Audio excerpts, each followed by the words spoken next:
Hello everyone, मैं वैभव सिंह आप सबका स्वागत करता हूं मार्गदर्शन शिक्षक इन यूट्यूब चैनल पे। आशा करता हूं आप सब लोग ठीक होंगे, अपनी तबीयत का ख्याल रख रहे होंगे। तो चलिए बिना किसी देरी के आज की वीडियो को शुरू करते हैं। तो आज की जो हमारी वीडियो होने वाली है, किस चीज की वीडियो होने वाली है? ये होने वाली है करंट अपडेट्स की वीडियो, मॉर्निंग करंट अपडेट्स की वीडियो। आज डेट क्या है? 20 फरवरी 2023, 20 फरवरी 2023 की मॉर्निंग करंट अपडेट की वीडियो होने वाली है ये। तो चलिए पहले पहले न्यूज देखते हैं। पहले न्यूज क्या है हमारी? India has 21K active startups. अभी 21K क्या है? देखिए, जिस चीज के भी आगे के लग रहा हो ना, इसका मतलब क्या है? 1000 की बात हो रही है।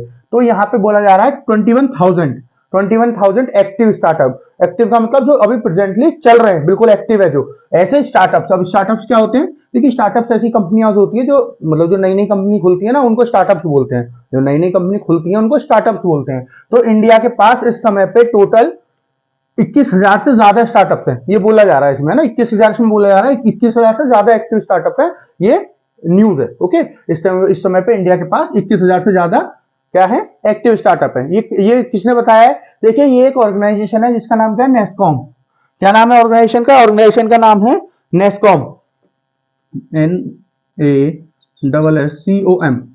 ये एक नेस्कॉम ऑर्गेनाइजेशन है। उसके द्वारा एक सर्वे हुआ था, उस सर्वे में इसने अपनी रिपोर्ट दी है। सर्वे के बाद उसमें इसने बताया है कि 21,000 से ज्यादा स्टार्टअप्स हैं इंडिया के अंदर। ओके, पहले नेस्कॉम की फुल फॉर्म जान लेते हैं, फिर आगे देखते हैं इसने क्या क्या बताया पूरी रिपोर्ट में।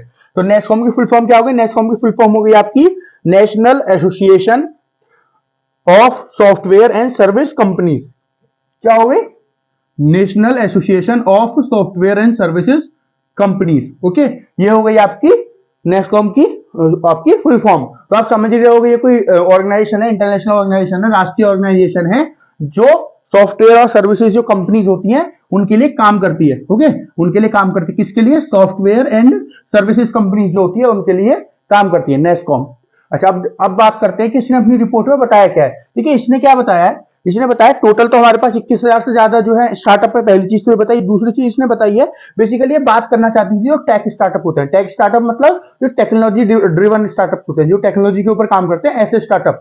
तो जैसे कि 21,000 टोटल स्टार्टअप इसने बताए हैं, और टेक्नोलॉजी स्टार्टअप कितने होता है? 1300, 1300 क्या है आपके? ये है आपके टेक्नोलॉजी स्टार्टअप जो बताए गए इस रिपोर्ट में नेस्कॉम के द्वारा। तो नेस्कॉम ने क्या कहा है कि देखिए, इंडिया के पास 1300 स्टार्टअप्स हैं। कैसे?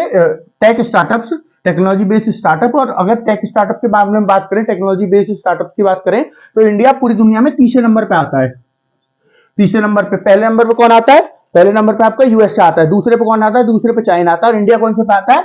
इंडिया तीसरे नंबर पे आता है। अगर लास्ट ईयर की बात करें, 2022 की बात करें, तो इंडिया ने टोटल जो है 23 यूनिकॉर्न्स दिए हैं। यूनिकॉर्न्स क्या होता है अभी आपको मैं बताऊंगा। टोटल 23 यूनिकॉर्न्स दिए हैं, और यूनिकॉर्न्स के मामले में इंडिया दूसरे नंबर पे आ गया है ना। पूरी सॉरी दूसरे तीसरे नंबर पे आ गया। पूरी दुनिया में तीसरे नंबर पे इंडिया यूनिकॉर्न्स के मामले में आ गया। अब यूनिकॉर्न्स क्या होते हैं? देखिए, यूनिकॉर्न्स उन कंपनीज को कहते हैं, उन कंपनीज को यूनिकॉर्न कहते हैं, उन ऑर्गेनाइजेशन को यूनिकॉर्न कहते हैं। हाँ, वही कंपनीज की बात कर रहा हूँ, ऑर्गेनाइजेशन का मतलब कंपनी बोल रहा हूँ मैं। जो जिनकी जो वैल्यूएशन होती है, जिनकी जो वैल्यूएशन होती है वो $1 बिलियन से ऊपर होती है।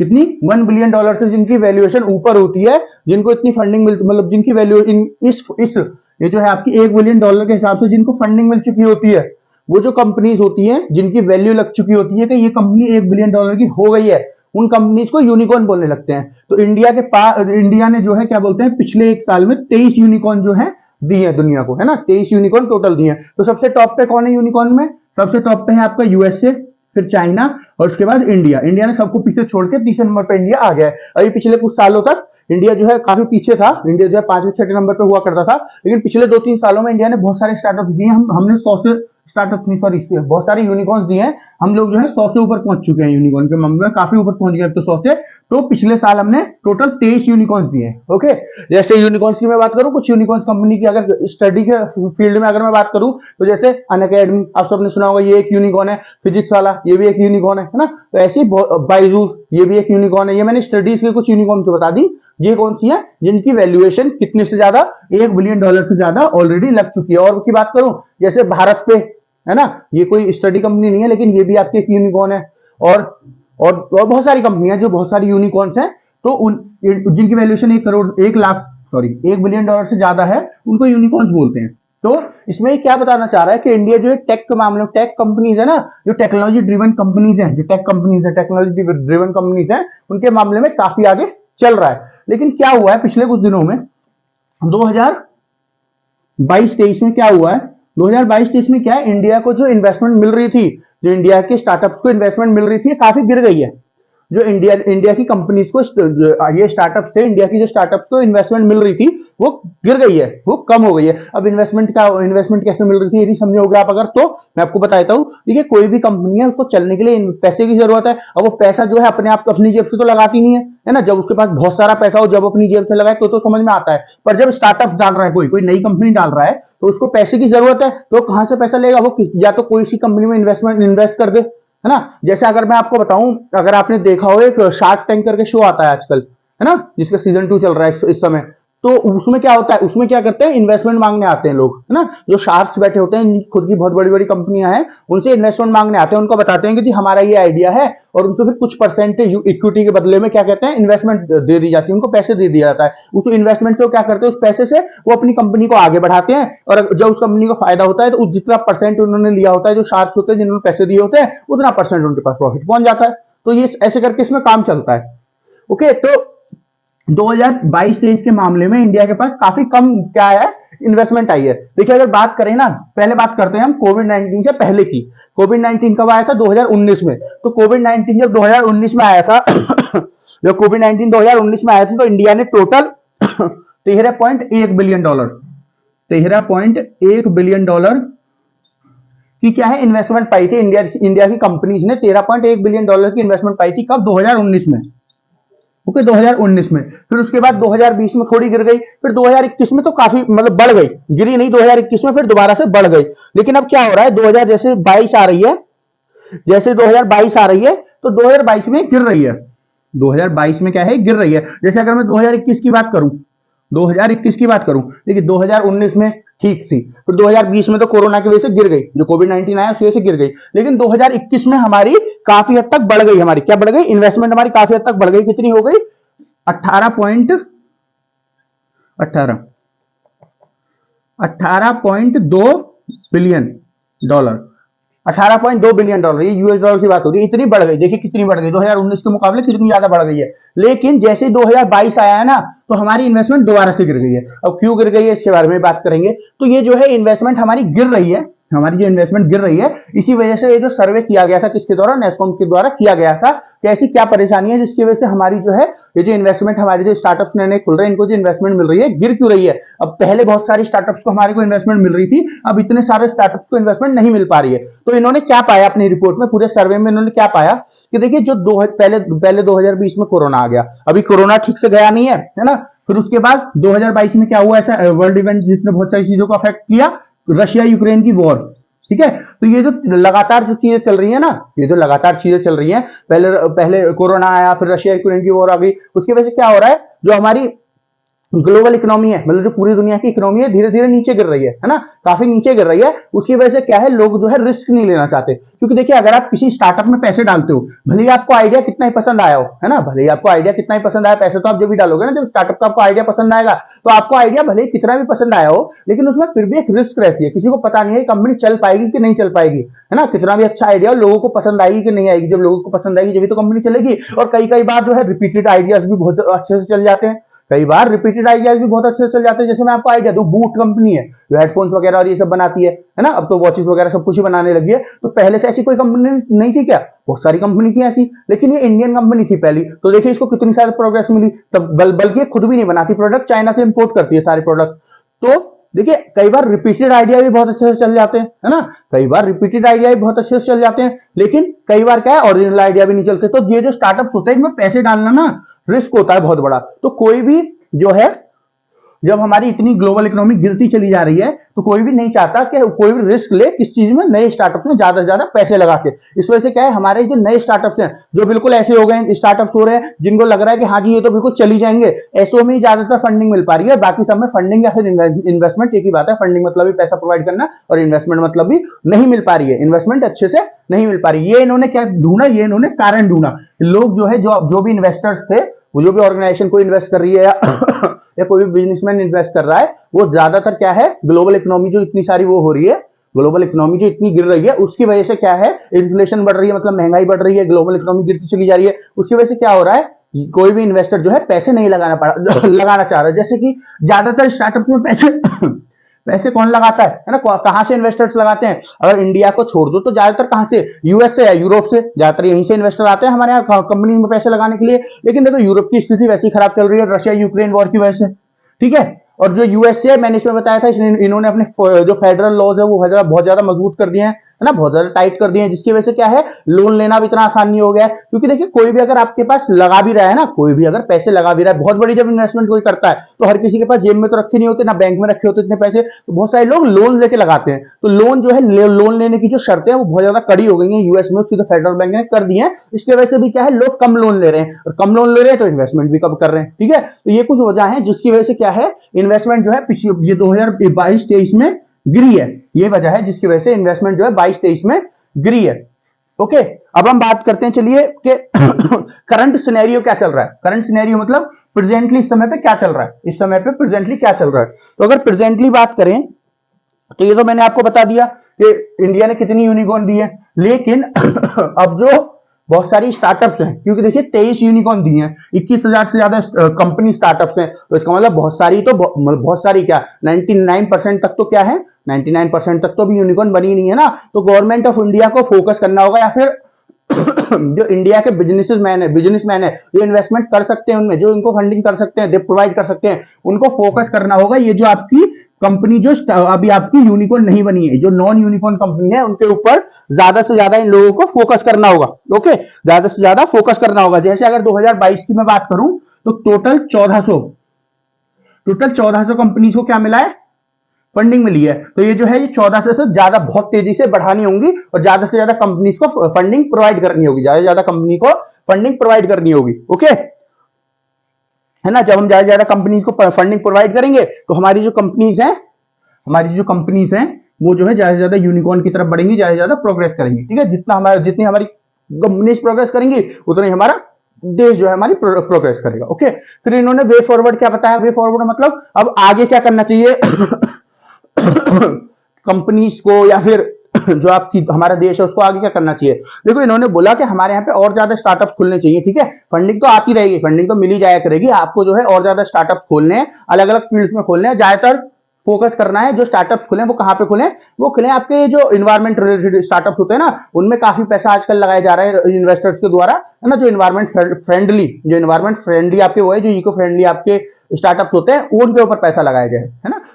सॉरी ऐसी कंपनी खोली जाए उनके ऊपर जाए जो है बहुत ज्यादा फंडिंग मिल रही है आजकल।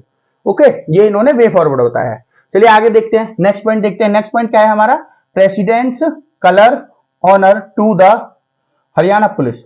अब देखिए प्रेसिडेंट ऑनर क्या होता है ये देखिए एक मिनट रुक जाइए हाँ, प्रेसिडेंट ऑनर क्या होता है, ये जो आपका प्रेसिडेंट कलर ऑनर क्या है, देखिए ये हाईएस्ट ऑनर होता है जो प्रेसिडेंट के द्वारा दिया जाता है, ठीक है। ऑनर मतलब आदर या फिर कोई अवार्ड मान सकते हो आप, जो प्रेसिडेंट के द्वारा दिया जाता है, या तो मिलिट्री, या तो किसी मिलिट्री आदमी को दिया जाता है, मिलिट्री ऑर्गेनाइजेशन को दिया जाता है, या फिर जो फेडरल ऑर्गेनाइजेशन होती है आपकी, फेडरल ऑर्गेनाइजेशन मतलब जैसे पुलिस वगैरह ये सब होती है, इनको दिया जाता है। किसके द्वारा, प्रेसिडेंट ऑफ इंडिया, राष्ट्रपति द्वारा दिया जाता है। ओके, तो ये जो है हरियाणा पुलिस को मिला इस बार का, ये जो है हरियाणा पुलिस को मिला इस बार का। अब इसमें क्या ये दिया गया है अमित शाह के द्वारा, है ना। अमित शाह कौन है, हमारे यहाँ के होम मिनिस्टर है, मतलब मुख्य वो है आपके गृह मंत्री। लेकिन मैंने आपको क्या बताया, प्रेसिडेंट के द्वारा दिया जाता है। आप पूछोगे फिर होम मिनिस्टर ने क्यों दिया, देखिए क्या होता है, ये दिया तो प्रेसिडेंट के द्वारा ही दिया जाता है, नाम पे प्रेसिडेंट के पे होता है, लेकिन कई बार जब प्रेसिडेंट नहीं होते ना अवेलेबल, तो इसको या तो प्रधानमंत्री, या तो आपके वाइस प्रेसिडेंट, या फिर होम मिनिस्टर दे सकते हैं। तो इस समय पे क्या है, हमारे देश की जो प्रधान वो है प्रेसिडेंट है, जो राष्ट्रपति हैं द्रौपदी मुर्मू जी, ये जो हमारे साउथ इंडिया की स्टेट्स है ना, इनकी विजिट पे गई हैं, बहुत सारी चीजें एनालाइज करने के लिए वहां पे गई हुई हैं। साउथ इंडिया की जो स्टेट है, तो वो इस टाइम पे अवेलेबल नहीं है दिल्ली में। इस वजह से क्या है, जो हमारे देश के होम मिनिस्टर है अमित शाह जी, उन्होंने हरियाणा पुलिस को दिया है क्या, colours honour, president colour honour. Okay, president colours honour. अभी ये जो है मैंने आपको बता दिया। अब इनको क्यों दिया गया है हरियाणा गवर्नमेंट, हरियाणा पुलिस को? ठीक है, हरियाणा पुलिस को इनके पिछले 25 साल का जो पूरा ट्रैक रिकॉर्ड है बहुत अच्छा है। इन्होंने बहुत सारे लोगों से इंटरेक्शन बहुत अच्छी की है, लोगों को समझाया है, लोगों को जो क्राइम रेट है वो धीरे धीरे गिर रहा है हरियाणा में। ओके, जो इनका दिल्ली हरियाणा बॉर्डर है ना, दिल्ली जो हरियाणा से मिलता है, तो जो दिल्ली हरियाणा बॉर्डर है उस पर भी बहुत सारी जो पहले इलीगल एक्टिविटीज होती थी वो बहुत ज्यादा गिर गई है, बहुत ज्यादा कम हो गई है। तो इन्हीं सब चीजों की वजह से इन्होंने जो पिछले 25 सालों में सारे काम किए हैं उसी वजह से क्या है, हरियाणा पुलिस को क्या है ये अवार्ड दिया गया है। और जैसे गवर्नमेंट ऑफ इंडिया, प्रधानमंत्री मोदी ने अलग अलग जो टेक्नोलॉजी ड्रिवन चीजें लॉन्च की हैं कि जो हमारी पुलिस वगैरह है ये जो है टेक्नोलॉजी को इस्तेमाल करें ताकि अच्छे से जो है काम कर सके, पूरी एफिशिएंटली काम कर सके। उन सब चीजों के लिए क्या है, उन सब चीजों के लिए भी हरियाणा पुलिस ने बहुत ज्यादा काम किया। मतलब जो प्रधानमंत्री की, जैसे कि प्रधानमंत्री की एक वो थी टेक्नोलॉजी, क्या नाम था उसका, CCTN, crime and criminal tracking network. क्या? CCTN, crime and criminal tracking network, crime and criminal tracking network. इसको इस्तेमाल किया है किसने? आपकी जो हरियाणा पुलिस है। ऐसी जो टेक्नोलॉजी बहुत सारी गवर्नमेंट ऑफ इंडिया या फिर प्रधानमंत्री द्वारा लॉन्च की गई थी ताकि जो है हमारी फेडरल पुलिस है ना, फेडरल मतलब ये स्टेट की बात हो रही है, तो जो हमारी पुलिस होती है ना, तो पुलिस वगैरह है वो इस्तेमाल कर सके ताकि इफिशिएंटली और ज्यादा काम कर सके। इनका बहुत अच्छे से इस्तेमाल किया किसने? हरियाणा पुलिस ने। इस वजह से इनको यह अवार्ड दिया गया है। चलिए नेक्स्ट पॉइंट देखते हैं। अब हमारा नेक्स्ट पॉइंट क्या है? थर्ड पॉइंट है हमारा, India's first waste to hydrogen plant to be set up in Pune. तो इंडिया का पहला वेस्ट टू हाइड्रोजन प्लांट जो है सेटअप होने जा रहा है, मतलब स्थापित होने जा रहा है। कहां पे? पुणे में। पुणे कहां पे पड़ता है? महाराष्ट्र में। पुणे पड़ता है आपका महाराष्ट्र, जो हमारे स्टेट है वहां पे। तो वेस्ट टू हाइड्रोजन का मतलब समझ रहे हो आप? वेस्ट मतलब जो कूड़ा कचरा आपका होता है, जो बेकार चीजें होती है ना, कूड़ा कचरा जो होता है उससे हाइड्रोजन बनाई जाए, उससे हाइड्रोजन बनाई जाए। देखिए हाइड्रोजन के बारे में मैं पिछले बहुत दिनों से आपसे डिस्कस कर रहा हूं। मैं आपसे हाइड्रोजन के बारे में हफ्ते में एक बार तो डिस्कस कर ही लेते हैं ना। ये जो क्लीन एनर्जी होती है, हाइड्रोजन एक क्लीन एनर्जी है। एनर्जी के बारे में, चलिए हाइड्रोजन के बारे में अगर स्पेशली भी डिस्कस नहीं करते ना, तो एनर्जी के बारे में कभी ऑयल के बारे में है ना, कभी मिथेनॉल के बारे में है ना, ऐसे करके हम इसके बारे में डिस्कस करते ही रहते हैं। डीजल पेट्रोल के बारे में, क्रूड ऑयल के बारे में डिस्कस करते ही रहते हैं, है ना। तो हम जो है क्लीन एनर्जी या फिर एनर्जी के ऊपर डिस्कशन करते ही रहते हैं। तो यहाँ पे हाइड्रोजन क्या है? हाइड्रोजन भी एक क्लीन एनर्जी है। मैंने आपको बताया था हाइड्रोजन जो है बनाने की गवर्नमेंट ऑफ इंडिया बहुत ज्यादा कोशिश कर रही है कि ज्यादा से ज्यादा हाइड्रोजन बनाई जाए। क्यों? क्योंकि देखिए गवर्नमेंट ऑफ इंडिया ने प्लान किया है, अपना हाइड्रोजन प्लान जो है पूरा का पूरा लॉन्च किया है ना, अगले 5 सालों में क्या करना है हाइड्रोजन को लेके। फिर मैंने आपको बताया था जर्मनी पूरी दुनिया की ऐसी पहली कंट्री बन गई है जिसने हाइड्रोजन से चलने वाली ट्रेन बनाई थी। फिर चाइना एशिया की पहली ऐसी कंट्री बन गया जिसने बनाई थी ऐसी ट्रेन। तो गवर्नमेंट ऑफ इंडिया ने भी कहा है कि 2023 के लास्ट तक हम भी अपनी यहाँ पे एक ट्रेन ऐसी बनाएंगे जो हाइड्रोजन से चलेगी। तो ये जो हाइड्रोजन के ऊपर है ना, ये क्लीन एनर्जी है, क्योंकि ये जो है ऐसी कोई चीज नहीं निकालती जो पर्यावरण को क्या करे, नुकसान करे, जो इको फ्रेंडली है। ये जो हाइड्रोजन है ये इको फ्रेंडली है। देखिए हाइड्रोजन भी 3 प्रकार की होती है, ग्रीन, ब्लू, ब्राउन। तो जो ग्रीन हाइड्रोजन होती है ये होती है आपकी जो इको फ्रेंडली होती है। तो यहाँ ग्रीन हाइड्रोजन की बात हो रही है। कैसे होगी ये जो वेस्ट से बनाई जाएगी ग्रीन हाइड्रोजन, ये जो प्लांट सेटअप हो रहा है कहां पे? पुणे में। तो इंडिया में ऐसा पहला प्लांट सेटअप हो रहा है। तो इसके लिए पूरे 430 करोड़ रुपए, पूरे 430 करोड़ रुपए गवर्नमेंट ऑफ इंडिया ने सैंक्शन किए हैं। मतलब इतने पैसे इस प्रोजेक्ट, ये जो आपका प्लांट बन रहा है इसको बनाने में दिए जाएंगे। कितने? 430 करोड़ रुपए। और इसके लिए एक तो आपकी इसके लिए एक प्राइवेट कंपनी है जिसका नाम क्या है? Green Billion Limited. क्या? Green Billion Limited. एंड और मतलब दूसरा इन्होंने दो ऑर्गेनाइजेशन है ना जिन्होंने आपस में मिलकर क्या किया, एग्रीमेंट किया। एक गवर्नमेंट की ऑर्गेनाइजेशन है और एक प्राइवेट कंपनी है। तो प्राइवेट कंपनी तो आपकी ये हो गई ग्रीन बिलियन लिमिटेड, और जो वो है आपकी गवर्नमेंट ऑफ इंडिया की ऑर्गेनाइजेशन है वो कौन सी है? म्युनिसिपल कॉर्पोरेशन ऑफ पुणे, या फिर पुणे म्युनिसिपल कॉर्पोरेशन बोल सकते हो। चलो पुणे म्युनिसिपल कॉर्पोरेशन और ग्रीन, और जो आपकी ग्रीन बिलियन लिमिटेड जो है, इन दोनों ने मिलकर क्या किया है, ये प्रोजेक्ट साइन किया है अगले 30 साल के लिए, जिसमें ये जो है 430 करोड़ रुपए खर्च करेंगे ये जो प्लांट है इसको बनाने के लिए। और इसमें क्या हुआ करेगा, एक दिन में 350 टन, एक दिन में 350 टन वेस्ट को लाया जाएगा। इसको जो भी प्लांट है उसके अंदर जो है पूरा इसके ऊपर काम हुआ करेगा, इसको ट्रीट किया जाएगा पूरे प्लांट में। और ये पूरे दिन में 10 टन, पूरे दिन में 130 टन जब हम वेस्ट को इस्तेमाल करेंगे तो हमको पूरे दिन में 10 टन तक की हाइड्रोजन प्रोवाइड करेगा। ओके, इतना हमको वेस्ट यूज करना होगा, इसमें प्लांट में डालना होगा, जो भी इसमें मशीनरी लगी होगी, और फिर वो पूरा प्रोसेस करके क्या प्रोसेस का इस्तेमाल करेगा वो अभी आपको मैं बताऊंगा। उस पूरे प्रोसेस का इस्तेमाल करके 10 टन की हाइड्रोजन क्या करेगा, हाइड्रोजन बनाएगा। ओके, अब ये जो टेक्नोलॉजी है ना जो इस्तेमाल हो रही है, उस टेक्नोलॉजी का नाम क्या है, जो टेक्नोलॉजी यहाँ पे इस्तेमाल हो रही है उसका नाम है प्लाज्मा गैसिफिकेशन टेक्नोलॉजी। क्या, प्लाज्मा गैसिफिकेशन टेक्नोलॉजी। ये जो टेक्नोलॉजी है ये इसके द्वारा बनाई गई है, जो प्राइवेट कंपनी है, ओके, ग्रीन विलियम लिमिटेड। तो जब इसके द्वारा बनाई गई है, ये गवर्नमेंट ऑफ इंडिया की हेल्प करेगी, तो ये उसको कुछ चार्ज भी करेगी, ये उस पर कुछ चार्ज भी करेगी। तो ये क्या चार्ज कर रही है, 347 रुपये पर टन RS, 347 रुपए पर टन। तो एक दिन में देखिए इतना सारा टन जो है ये वेस्ट की बात हो रही है, ये वेस्ट इतना पर टन वेस्ट की बात हो रही है, हाइड्रोजन की बात नहीं हो रही। तो देखिए आप इतना सारा 350 टन ये एक दिन में कर रही है, और 347 रुपए हर टन पे ले रही है, तो कितने सारे पैसे एक दिन में ही कमा लेगी। ओके, जितना जितना ज्यादा ये जो वेस्ट होगा, जितना ज्यादा वेस्ट को ये वो करेगी, ट्रीट करेगी, जितना ज्यादा वेस्ट को यूज करेगी पूरे दिन में, उतनी ज्यादा पैसा कमाएगी टन की मात्रा में। ओके, टन की बात हो रही है, ठीक है ना।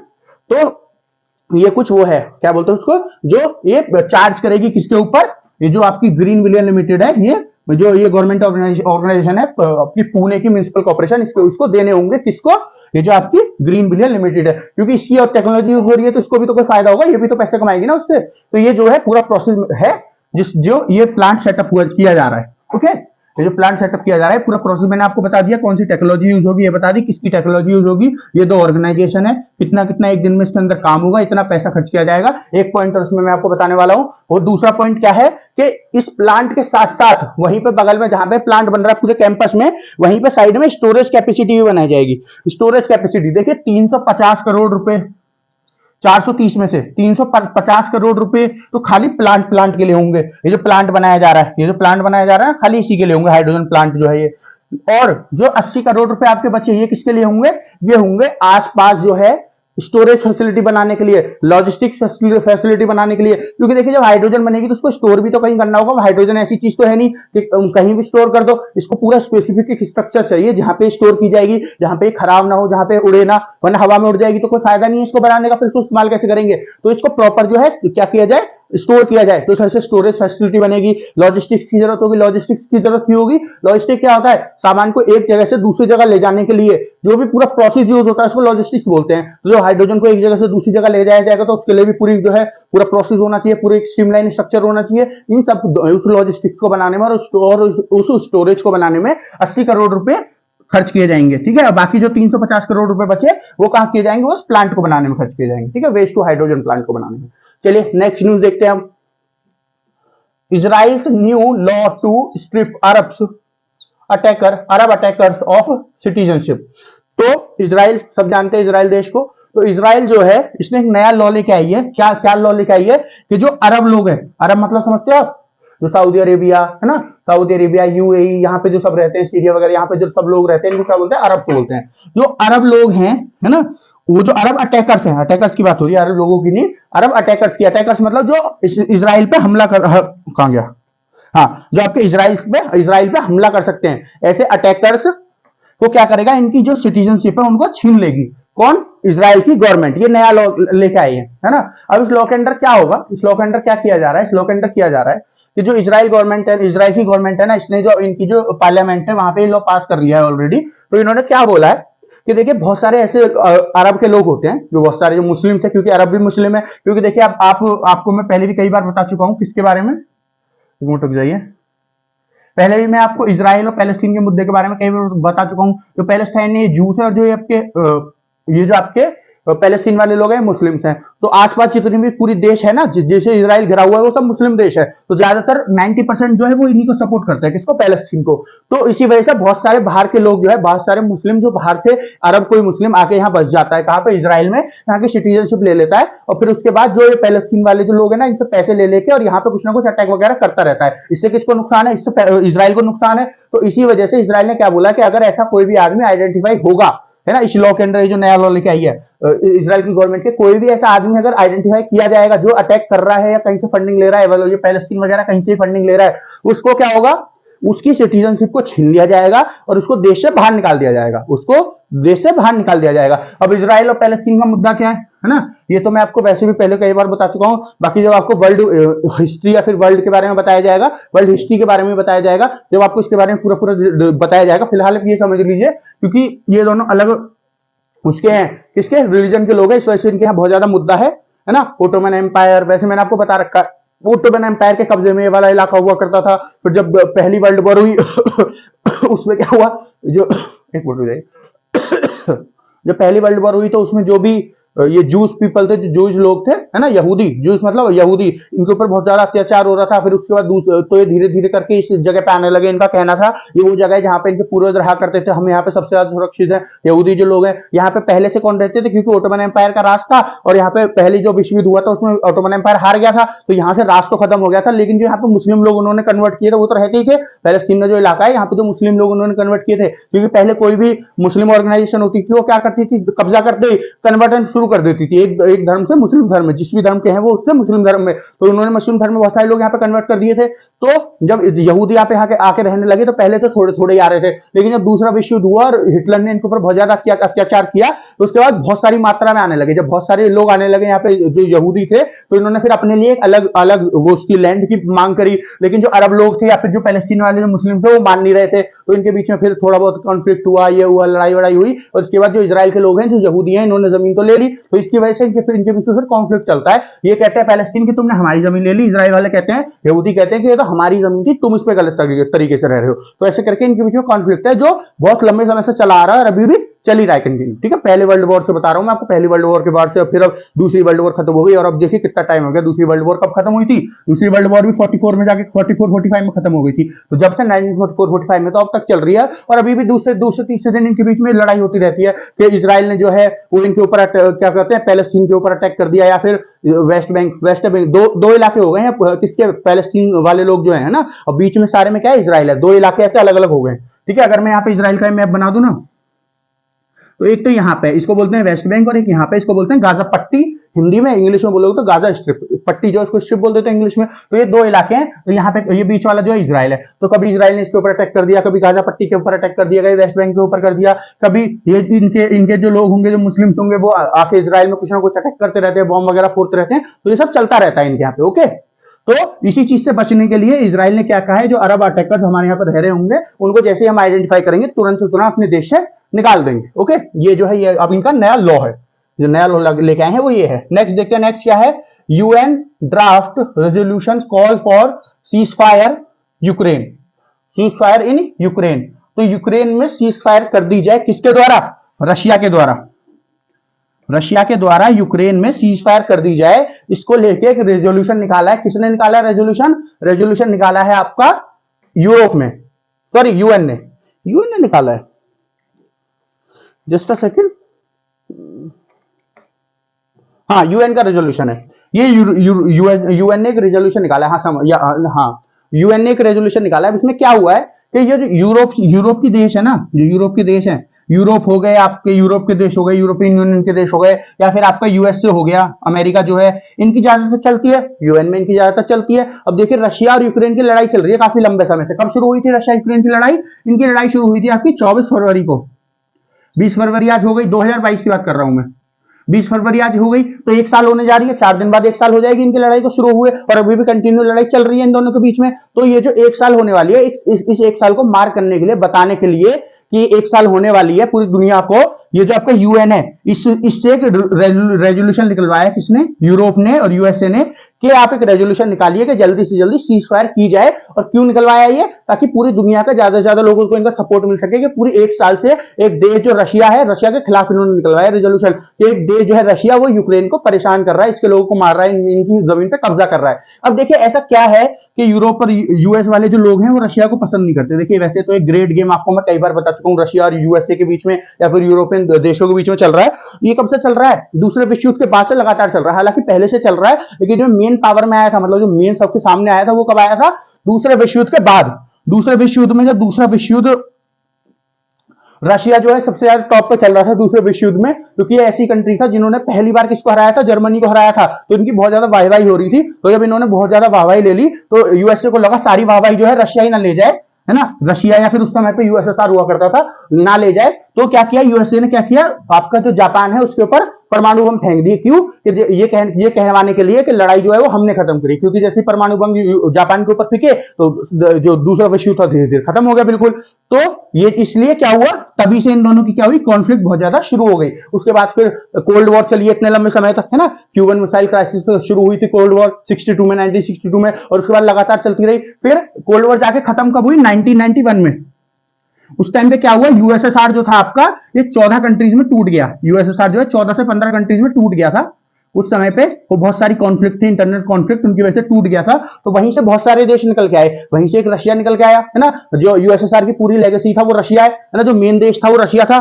फिर उसके बाद आसपास बहुत सारे देश निकल के आए, जैसे यूक्रेन भी एक उसी का हिस्सा है, यूक्रेन भी यूएसएसआर का हिस्सा हुआ करता था, और जब 1991 में टूटा तो फिर यूक्रेन जो है नया देश निकल के आया। यूक्रेन हो गया आपका, बेलारूस हो गया आपका, नीचे आ जाओ सेंट्रल एशिया में कजाकिस्तान, किर्गिस्तान, उज्बेकिस्तान, ये बहुत सारे देश हैं आपके जो यूएसएसआर से टूट के बने हैं। ओके, कब, 1991 में। तो जैसे ही 1991 में यूक्रेन बना ना, जैसे ही 1991 में यूक्रेन बना, तो पहले क्या था, जो यूक्रेन का एक हिस्सा है क्रीमिया, है ना, ये ब्लैक सी में पड़ता है हिस्सा, ब्लैक सी में पड़ता है ये हिस्सा। यहाँ पे बहुत बेहतरीन पोर्ट है, ठीक है। तो पहले तो ये यूएसएसआर का हिस्सा था, जब यूएसएसआर का हिस्सा था तो रशिया मान लो या यूएसएसआर मान लो, इसका पूरी तरह से इस्तेमाल करता था, कहीं भी किसी भी कंट्री से बिजनेस करना है इनको, क्योंकि रशिया देखे वैसे तो बहुत बड़ा है रशिया, आप मैप में देखोगे, लेकिन दिक्कत क्या है ना रशिया के साथ, ये अटलांटिक ओशन के, ये आर्टिक ओशन के पास पड़ता है बहुत ज्यादा, जो हमारा नॉर्थ पोल है उसके पास पड़ता है। तो वहां पर नॉर्थ पोल पे क्या है, बर्फ पड़ती है बहुत ज्यादा, बर्फ बिल्कुल जमी रहती है जो वहां का पानी है। तो ये अपने पोर्ट जो है वो इसका इस्तेमाल नहीं कर सकता। पानी बहुत है रशिया के आसपास, लेकिन सब वैसा वाला पानी है, बर्फ वाला, तो ये अपने जहाजों को बर्फ में तो निकाल नहीं सकता। तो जो एक दो पोर्ट हैं जिनका रशिया इस्तेमाल कर पाता है, जो आपके ब्लैक सी में, जो या तो ब्लैक सी में या फिर जो ये चाइना के पास जो वेल्दिवोस्टोक है, ये जो एक शहर है वेल्दिवोस्टोक रशिया का, वहां पे जो पोर्ट है उनका इस्तेमाल कर सकता है। वहां उनका भी वो जो पोर्ट है वेल्दिवोस्टोक वाले, उनका भी हर समय इस्तेमाल नहीं कर सकता, साल के 2-3 महीने उनका इस्तेमाल हो पाता है, बाकी समय वहां पे बर्फ जमी रहती है। तो जो ब्लैक सी है ना वो रशिया के लिए बहुत ज्यादा इंपॉर्टेंट है। और उसके बाद क्या हुआ, जब क्रीमिया इनके पास आ गया, किसके पास, यूक्रेन के पास आ गया 1991 के बाद, तो क्या हुआ, जो रशिया का एक एक्सिस था, एकमात्र एक्सिस था, जो एकमात्र पोर्ट था जिससे रशिया जो है बिजनेसेस कर पाता था, किससे, अफ्रीकन कंट्री हो गए या फिर ये यूरोपियन कंट्री हो गया, किसी से भी, वो जो है छिन गया इनसे। जब वो छिन गया तो यूरोप की कंट्री या फिर यूएसए को बहुत अच्छा मौका लगा कि हम एक काम करते हैं, यूक्रेन जो है इसको रशिया के खिलाफ कर देते हैं, क्योंकि जब तक ये खिलाफ नहीं थे, क्योंकि टूटे तो भले ही 1991 में, लेकिन इनके बीच में कोई दुश्मनी नहीं थी। तो जब इनके बीच में कोई दुश्मनी नहीं है तो क्या करते हैं, यूक्रेन को जो है अपनी तरफ खींच लेते हैं, वरना फिर, क्योंकि जब तक रशिया के पास जो कोई एक्सेस नहीं था तो यूक्रेन अपना पोर्ट देता था इनको, क्रीमिया को, क्रीमिया वाला जो पोर्ट था वो रशिया को देता था कि आप हमारे पोर्ट से इस्तेमाल कर सकते हो, हमारे पोर्ट का इस्तेमाल कर सकते हो। तो धीरे धीरे क्या किया, यूरोपियन यूनियन ने और यूएसए ने धीरे धीरे यूक्रेन के ऊपर अंदर ना जहर घोलना शुरू कर दिया, किसके खिलाफ, रशिया के खिलाफ। फिर उसके बाद इनके बीच में कॉन्फ्लिक्ट शुरू हो गई, है ना। फिर जब कॉन्फ्लिक्ट बहुत ज्यादा शुरू हो गई तो यूक्रेन को लगा कि हम इनसे संभाल नहीं पाएंगे लड़ाई, तो इन्होंने क्या बोला, यूक्रेन ने, हम क्या करते हैं, यूरोपियन यूनियन ज्वाइन कर लेते हैं। तो जैसे इन्होंने बोला यूरोपियन यूनियन ज्वाइन करने के लिए, तुरंत से यूरोप की जो यूरोपियन यूनियन जो है उसने तुरंत से इनकी एक्सेप्ट कर ली डिमांड। इससे पहले बहुत सारी कंट्री ने, जैसे टर्की हो गई और भी बहुत सारी कंट्री ने डिमांड दे रखी थी, लेकिन किसी की एक्सेप्ट नहीं करी, लेकिन यूक्रेन की बहुत जल्दी एक्सेप्ट कर ली, और इस बात से रशिया खुश नहीं था। फिर उसके बाद इनको भड़काया, किसको, यूक्रेन को, कि आप जो है नाटो की मेंबरशिप ले लो, नाटो की मेंबरशिप भी ले लो। अब जब ये सब नाटो की मेंबरशिप हुई तो 2014 में बहुत ज्यादा उफान पे आई थी ये जो नाटो की मेंबरशिप है, इसके लिए यूक्रेन जो है 2014 में बहुत ज्यादा वो हुआ था कि हमको नाटो की मेंबरशिप चाहिए। तो उस टाइम पर रशिया ने क्या किया, इनके ऊपर थोड़ा सा वो किया, हमला किया, और जो ये जो क्रीमिया वाला हिस्सा था ये कब्जा लिया। ये क्रीमिया वाला हिस्सा 2014 से कहां पे आता है, रशिया के पास है, तो पोर्ट तो इनको मिल गया। लेकिन अभी क्या है, अभी भी क्या है, यूक्रेन जो जब से लगातार चल रहा था, किस चीज के लिए, कि हमको नाटो का हिस्सा बनना है, और यूएसए और यूरोप भी कह रहा था जी हम बना लेंगे, हम नाटो का हिस्सा, जब से बनाया नहीं लेकिन कहे जा रहा था। तो अब 2020 में आके 2020 से लेके 2022 तक, जब तक ये अटैक हुआ है, कब, 24 फरवरी को, यूक्रेन बार बार कह रहा था हम तो बनेंगे हिस्सा, हम तो बनेंगे हिस्सा, तो और रशिया मना कर रहा था कि मत बनो, आप बनोगे हिस्सा तो आप बिल्कुल हमारे बॉर्डर से मिले हुए हो, तो नाटो जो है बिल्कुल हमारे बॉर्डर से आगे मिल जाएगा, ठीक है। जो देश आपका दुश्मन है आपके बिल्कुल बॉर्डर पर खड़ा हो तो नुकसान तो होता ही है। हमसे पूछिए, हम लोगों के पास तो इधर चाइना भी बॉर्डर पर है और इधर पाकिस्तान भी बॉर्डर पर है, तो हमको अपनी मिलिट्री 24 घंटे जो है रेड अलर्ट पर रखनी पड़ती है, फिर रशिया को भी रखनी पड़ेगी। अब मान लीजिए दूर है कोई कंट्री जो आपका दुश्मन है, तो आपको हर समय थोड़ी रखनी है, जब कोई लड़ाई होगी जब रख लो। लेकिन हमारा जैसे देश है तो हर समय जो है हमारे जो सोल्जर्स हैं वो जो है क्या करते हैं, पेट्रोलिंग करते रहते हैं, वहां पे घूमते रहते हैं। क्यों? क्योंकि कभी भी हमला होने का डर हो सकता है, ठीक है, कभी भी कोई आतंकवादी घुसने का डर हो सकता है, कोई आर्मी वाला कोई घुस सकता है, कुछ भी हो सकता है। तो इस वजह से हमको हर समय जो हमारी आर्मी को क्या रहना पड़ता है, रेड अलर्ट पे रहना पड़ता है, तो फिर रशिया को भी रहना पड़ेगा। तो रशिया ने इस वजह से यूक्रेन से कहा कि आप जो है नाटो का मेंबर मत बनो, आप हमारे साथ रहो, डील करो, अच्छे से काम करेंगे, बढ़िया से रहेंगे, दोनों भाई भाई हैं, अभी तो आजाद दोनों एक ही देश से तो बने, तो दोनों भाई भाई हैं। लेकिन यूक्रेन माना नहीं, यूक्रेन को नहीं माना, क्योंकि रशिया जो आपके यूएसए और यूरोपियन यूनियन है, इनको लगातार कह रहा था नहीं हम आपको नाटो का मेंबर बना लेंगे, रशिया आपके ऊपर हमला कर देगा, जैसे आपसे क्रीमिया ले लिया, ऐसे और भी चीज ले लेगा आपके यहाँ की। तो फिर यूक्रेन जो समझ नहीं पा रहा था, तो यूक्रेन ने बहुत ज्यादा कोशिश करी कि कैसे भी नाटो का मेंबर बन जाओ। इसी वजह से 2022 में आके जब रशिया बिल्कुल परेशान हो गया, यूक्रेन मान नहीं रहा था, तो रशिया ने इनके ऊपर हमला कर दिया। तो वही वाली लड़ाई चल रही है। तो ये यूरोपियन यूनियन क्या करना चाहता है, यूरोपियन यूनियन और रशिया, ये जो यूरोपियन यूनियन और यूएसए जो है क्या करना चाहते हैं, ये यूएन के द्वारा, यूएन मतलब यूनाइटेड नेशन, संयुक्त राष्ट्र के द्वारा ये जो इन्होंने रेजोल्यूशन निकलवाया, रेजोल्यूशन मतलब एक पूरा प्रस्ताव निकलवाया है, जिसमें क्या लिखवाया है कि जो है रशिया जो अत्याचार कर रहा है यूक्रेन के ऊपर, इसको खत्म कर देना चाहिए, सीज फायर कर देनी चाहिए, मतलब लड़ाई जो है रोक देनी चाहिए, यहीं पे यूएन को जो है इंटरवेंशन करनी चाहिए। लेकिन रशिया यूएन की बात ही नहीं मान रहा है ना। रशिया क्या कह रहा है, जब हम कह रहे थे, आपसे समझा रहे थे, यूक्रेन को भी और यूएसए को भी समझा रहे थे, यूरोप को भी समझा रहे थे कि मान जाओ, मत भड़काओ यूक्रेन को, तब आप हमारी बात सुन नहीं रहे थे। अब आप क्या कर रहे हो, अब आप सोच रहे हो कि जी रशिया को इतनी आसानी से हरा देंगे हम, वो होने वाला नहीं है। हालांकि रशिया ने भी सोचा था हम यूक्रेन को बहुत आसानी से हरा देंगे, लेकिन बहुत मुश्किल हो रही है रशिया को भी यूक्रेन को हराने में। लेकिन फिर भी तो अपर हैंड तो फिर भी रशिया का ही है ना, क्योंकि यूएसए डायरेक्ट अटैक कर नहीं सकता, क्योंकि यूएसए के ऊपर अटैक हुआ नहीं है। इसीलिए ये लोग नाटो का मेंबर बनाना चाहते थे यूक्रेन को, किस लिए कि अगर कल को मान लो रशिया जो है यूक्रेन के ऊपर हमला कर दे, तो फिर यूएसए को सीधा सीधा मिल जाएगा कि ये रशिया के ऊपर अटैक कर सकता है, क्योंकि नाटो का ये क्लॉज है कि अगर किसी भी नाटो कंट्री के ऊपर कोई बाहर की कंट्री अटैक करे, तो सारी की सारी नाटो कंट्री मिलकर, जो 35-36 नाटो कंट्री है, ये सारी की सारी मिलकर किसके ऊपर अटैक कर सकती है, उस कंट्री के ऊपर अटैक कर सकती है। लेकिन यूक्रेन जो है हिस्सा ही नहीं है उसका, नाटो का अभी तक तो बना नहीं है। तो इस वजह से क्या है इसी वजह से क्या है इस वजह से क्या है, यूएस को डायरेक्ट एक्सेस मिल नहीं पा रहा रशिया के ऊपर हमला करने से, क्योंकि देखिए यूएस से कोई पता है कि हमारी मिलिट्री कितनी भी ताकतवर हो, हमारी मिलिट्री, यूएस से कोई पता है हमारी मिलिट्री कितनी भी ताकतवर हो, लेकिन रशिया की भी बहुत ताकतवर मिलिट्री है। भले ही इस टाइम में बहुत ज्यादा नुकसान झेल रही है यूक्रेन में, लेकिन फिर भी रशिया की मिलिट्री बहुत ज्यादा ताकतवर है, क्योंकि अभी तक रशिया ने अपने सारे इक्विपमेंट यूज भी तो नहीं करे, सारे मिसाइल वगैरह, सारे न्यूक्लियर बम वगैरह कुछ भी यूज तो किया नहीं है अभी तक। टैंक वगैरह और ये छोटी छोटी मिसाइल चल रही है यूक्रेन के खिलाफ। लेकिन जब रशिया ये यूएस से कूद जाएगा, तो सब बड़ी बड़ी चीजें भी यूज करी जाएंगी रशिया के द्वारा। तो इसको भी पता है यूएसए को भी कि हमारा बहुत ज्यादा नुकसान हो जाएगा। तो इसी वजह से क्या चाह रहा है यूएसए कि अगर मान लो यूक्रेन हिस्सा बन जाता नाटो का, तो क्या होता, रशिया को भी डर लगा रहता फिर कि हमारे ऊपर कभी भी अटैक हो सकता है अगर हमने अटैक कर दिया। तो इस वजह से रशिया भी अटैक नहीं करता, क्योंकि रशिया को भी तो नुकसान होना है ना, यूएसए का भी होना है, रशिया का भी होना है। तो इसी डर की वजह से शायद जो रशिया है वो यूक्रेन के ऊपर हमला ना करता। और यही चीज क्या चाहता था, यूएसए चाहता था, ऐसा नहीं था कि यूएसए चाहता था कि यूक्रेन जो है नाटो का हिस्सा बन जाए और फिर उसके बाद तुरंत से रशिया जो है यूक्रेन के ऊपर हमला कर दे और हम सारी कंट्री मिलकर रशिया के ऊपर हमला कर दे। ऐसा नहीं चाहते थे, लड़ाई नहीं चाहते थे, लेकिन ये चाहते थे कि रशिया जो है यूक्रेन के ऊपर हमला ना करे। हालांकि यूक्रेन से कोई बहुत ज्यादा मतलब है नहीं, सही बताऊं तो आपको। यूएसए को अगर होता तो अब तक बचाने की कोशिश करता, उसको खाली वेपन देके काम नहीं चलता। तो पर क्योंकि देखिए रशिया से इनकी कॉन्फ्लिक्ट चल रही है लगातार, तो इसी वजह से चाहते हैं कि यूक्रेन को हिस्सा बना लिया जाए नाटो का, ताकि रशिया के बॉर्डर पे रशिया को डराने के लिए खड़े हो जाए हम लोगों पे। समझ रहे आप? तो ये है पूरा सिनेरियो। ओके, तो आज के लिए इतना ही। एक बार पूरा बोर्ड देख लीजिए, आशा करता हूं आपको सारा कुछ समझ में आया होगा। तो दोस्तों आशा करता हूं आपको सारा कुछ समझ में आया होगा। फिर भी अगर आपको कुछ समझ में नहीं आया, ऐसा कुछ है जो आपकी समझ में नहीं आया, तो आपको क्या करना है, कमेंट सेक्शन में कमेंट करके पूछना है कि सर हमारी ये समझ में नहीं आया। तो आज शाम की जो करंट अपडेट की वीडियो होगी 20 फरवरी की, या फिर कल सुबह की जो वीडियो होगी, उसमें आपको सारी प्रॉब्लम जो भी आपकी होगी मैं समझा दूंगा, है ना। वीडियो शुरू करने से पहले, जो न्यूज होंगी पढ़ाने से पहले आपको आपकी प्रॉब्लम पहले समझाऊंगा, ठीक है। तो आज के लिए इतना ही। हमारा जो चैनल है मार्गदर्शक शिक्षा केंद्र, इसको सब्सक्राइब करें, हमारे वीडियो को ज्यादा लाइक करें, शेयर करें और हमको पूरा पूरा सपोर्ट करें, ताकि हम आपके लिए और अच्छे से, इतनी ही मेहनत से और ज्यादा क्लासेस ला सके। तो आज के लिए इतना ही, मिलते हैं आपसे आज शाम की करंट अपडेट की वीडियो में। तब तक के लिए धन्यवाद।